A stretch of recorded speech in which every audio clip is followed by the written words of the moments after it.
안녕하세요. 뉴스 읽어주는 박교수입니다. 오늘은 부자 아빠, 가난한 아빠의 저자로 유명한 로버트 기요사키가 글로벌 금융시장의 급격한 변동성 속에서 비트코인과 이더리움을 다시 강력하게 언급한 소식 전해드립니다. 최근 전 세계 자산 시장에서는 거품 붕괴 우려가 커지고 있습니다. 이 와중에 기요사키는 SNS를 통해 세계 금융 시스템의 기반이 흔들리고 있다며 기존 금융 자산 대신 금, 은, 비트코인, 이더리움과 같은 대안 자산을 다시 주목해야 한다고 말했습니다. 그가 강조한 핵심 키워드 중 하나가 바로 일본의 캐리 트레이드입니다. 여기서 캐리 트레이드는 금리가 낮은 국가의 돈을 빌려 금리가 높은 자산에 투자해 차익을 얻는 전략을 말합니다. 일본은 초저금리 국가라 세계 금융시장에서 자주 자금 조달처 역할을 해왔습니다. 그런데 이 캐리 트레이드가 약해지면 그동안 일본에서 조달된 돈으로 버티던 자산들이 가격 조정을 받을 수 있고 실제로 글로벌 시장이 변동성을 크게 겪을 가능성이 있다는 분석들이 나옵니다. 기요사키는 바로 이 점을 우려했습니다. 그는 수십 년간 세계 자산시장 유동성을 떠받친 일본 캐리 트레이드가 약화하면 디플레이션 압력, 즉 전반적인 가격 하락이 일어날 수 있다고 말했습니다. 여기서 디플레이션은 물건이나 자산의 가격이 전반적으로 떨어지는 현상을 말하는데 단순히 물가가 내려간다는 것을 넘어서 소비 위축, 기업 수익 악화, 경기 침체까지 연결될 수 있는 위험한 신호로 여겨집니다. 기요사키는 이런 시기에는 공포에 흔들릴 것이 아니라 자산을 현명하게 다시 배분해야 한다며 여러 자산 중에서도 특히 비트코인 BTC과 이더리움 ETH를 강조했습니다. 그가 이 두 자산을 주목한 이유는 다음과 같습니다. 첫째, 법정화폐 가치 하락에 대한 방어 수단으로 본다는 점입니다.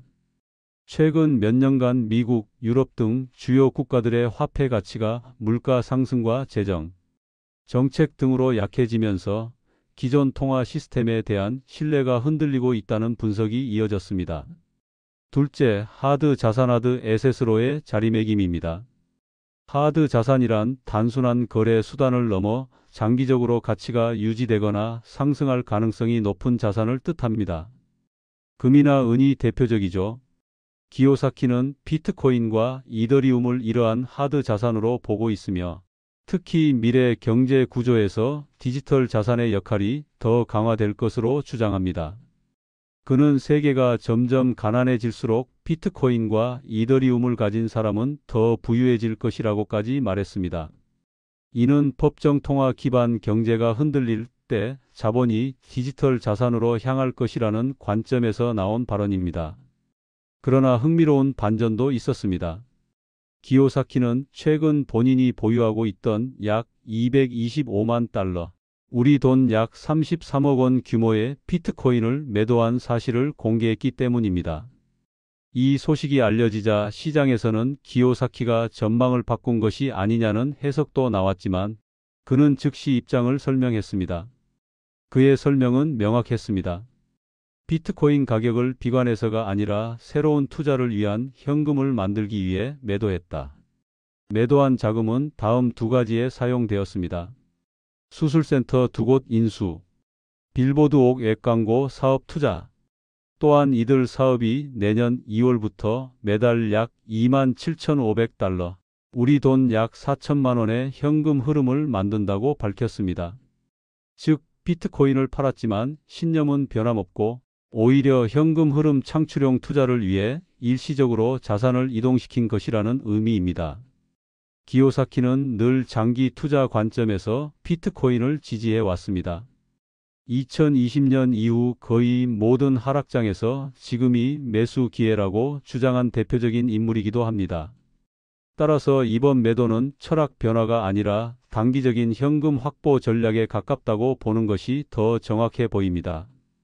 글로벌 경제 불확실성이 커지는 지금 기요사키가 말한 비트코인과 이더리움의 역할, 그리고 캐리 트레이드 변화가 시장에 미칠 영향은 앞으로도 주요 이슈로 계속 언급될 가능성이 큽니다. 오늘 내용이 도움이 되셨다면 구독과 좋아요, 그리고 알림 설정 부탁드립니다. 뉴스 읽어주는 박교수였습니다.